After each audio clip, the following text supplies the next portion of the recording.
Good evening, welcome to Goals on Sunday. 28 of them to be precise in 9 matches. It was a day of regional derbies yesterday. Barnsley against Sheffield United, Mansfield against Lincoln and Hull City against Rotherham United. And that's where we find our man John Helm, who's discovered a Caribbean connection at Boothry Park.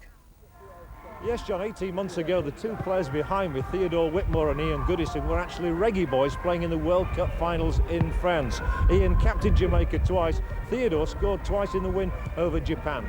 But today they are very much Tigers. They're making their home debuts for Hull City against the third division leaders, Rotherham United. And that's our top featured game today, Hull City against Rotherham United.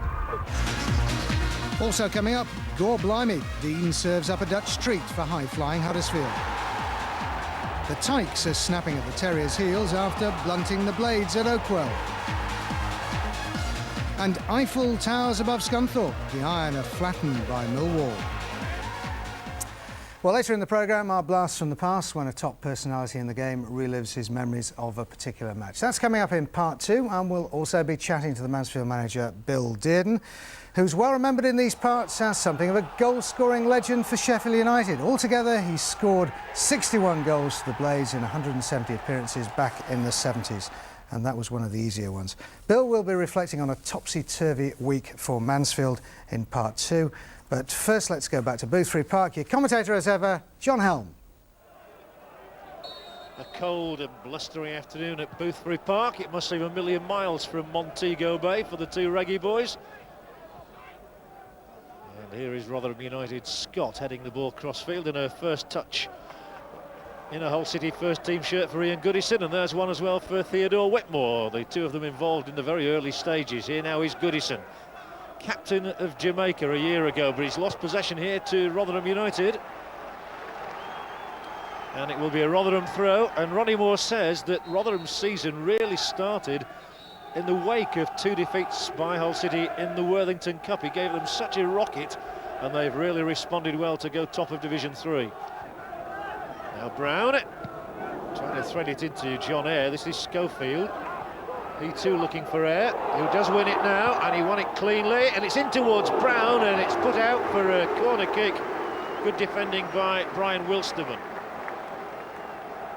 It'll come in from Gareth Williams, the captain of Hull City today, with David Doria only on the bench.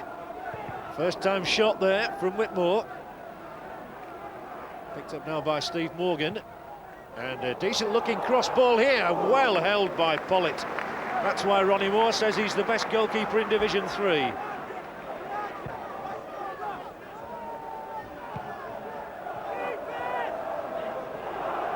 Unfortunately directed there, and it's found a way out to Trevor Berry. And the cutter is towards Fortune West. Scott with an opportunity, wastes it. Well, rather disconcertingly maybe from Hull City's point of view, it was the ball lost by Whitmore in midfield there, which nearly proved so costly. Berry away down the right-hand side. When it was cut back, Fortune West couldn't get a touch on it. It came through to Scott, and unfortunately for Rotherham, he's missed the target. So Hull going nowhere particularly at the moment. Goodison finds his countryman. Greaves. Harper versus Scott here.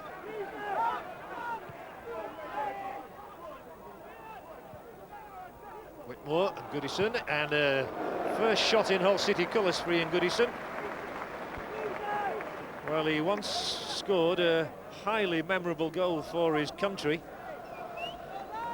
That was against Mexico back in 1996. So he's looking for his first goal in English football. 30-yard effort from Ian Goodison, much too high. Better moments these for Hull, who've been on the back foot for much of the game so far. Eyre. On for Williams, who's in an onside position. Well, Hull have only 2 in the middle. They have 3 loitering just outside. And they're taking an awful long time to do anything about this. Again, it's Whitmore. Good skill, Theodore Whitmore into the area now. Can he crown it? He'll slip it for his colleague Goodison. Back in, oh, how close can you go? It's snaked wide of the upright. And the Reggae boys were nearly singing there. Neat skill from Theodore Whitmore in the first place, and it could have gone anywhere. The ball almost trickled into the path of Goodison, and his attempts just got the merest of deflections, and it bobbles wide of the upright. Yeah, they want to pick it up. Brown's calling for it in a forward position. It didn't get through to him. Stabbed to safety. Oh, and Guy Branston there has lashed out very unnecessarily on Brown, and he could be going off. He is, and that's absolutely right. What was he doing? What was Guy Branston thinking of there? Oh, and he's just lost his head completely. And the 20-year-old defender, who is on the 5th game of a loan spell from Leicester City, walks off, still fuming. But that was utter stupidity. Well, they've not conceded a goal in the games he's been playing for Rotherham, but they'll have a test on to preserve that record now. Brown was down on the ground, and Branston just lashed out. And it seemed totally unnecessary, and I'm sure that Ronnie Moore will have a few words with his young defender when he gets back to the dressing room, because that leaves Rotherham with 10 men for a half and a bit. Whitmore, nice short ball for Harper. Schofield entering the fray, tries to play a 1-2 and to get into the area. Taken care of for the moment by Wilstermann, and then Ayre looks to cut one back, corner kick. Well, certainly a little bit of invention added by Whitmore here and Goodison.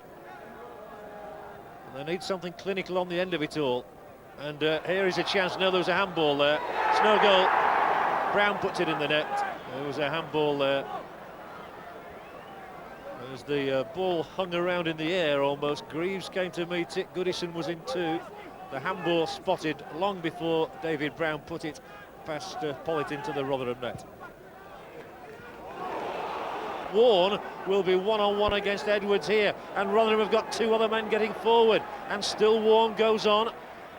Berry and Ingledow in the middle, and Edwards does really well. He's an impressive young defender, Mike Edwards. Still they have to defend as the ball is launched across towards Fortune West, who acrobatically goes for goal. Well, that's the crispest piece of finishing we've seen in the match. And you wouldn't have known from that Fortune West has gone 5 games without a goal. But the ball knocked across to him there, and he didn't have much time to size up his options.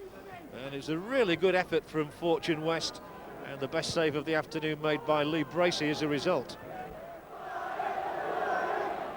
Rotherham's fans giving good vocal support for their players. And here's Berry, just checking and turning well and going into the area. Good shot, and palmed out by Bracey. Warne was closing in on him, and that's the first inkling really there of deficiencies in the whole defence. Berry was able to twist and turn well, hits in a hard and low shot, and it really bounces off Lee Bracey's chest. Warne can't get there in time. But for the moment it's a Rotherham free kick. As we drift towards the end of the game, with a Rotherham ball in here for Fortune West, who spun on it, has another go as well. Shout for handball. I think the referee would take the view that the player just couldn't get out of the way.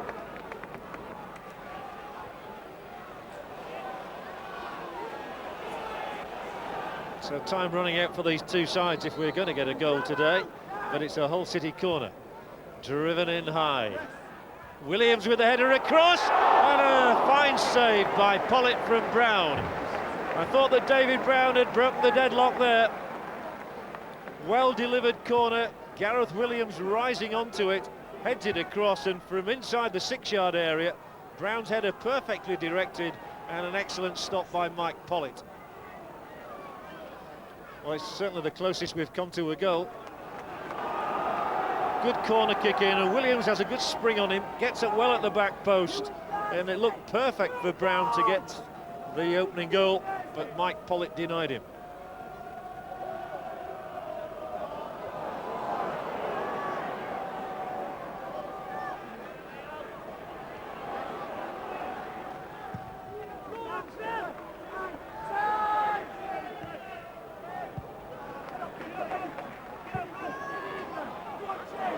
Through to Harris now. Only been on the field a minute. So, gets a decent ball in. Might yet come Williams on another fine save. Well, that's the best phase of the game, and it's all come in 60 seconds.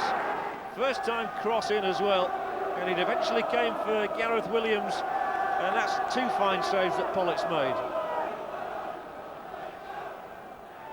And it must surely be too late for either side. It is. Hull City's old failings have surfaced again. They just cannot score goals these days.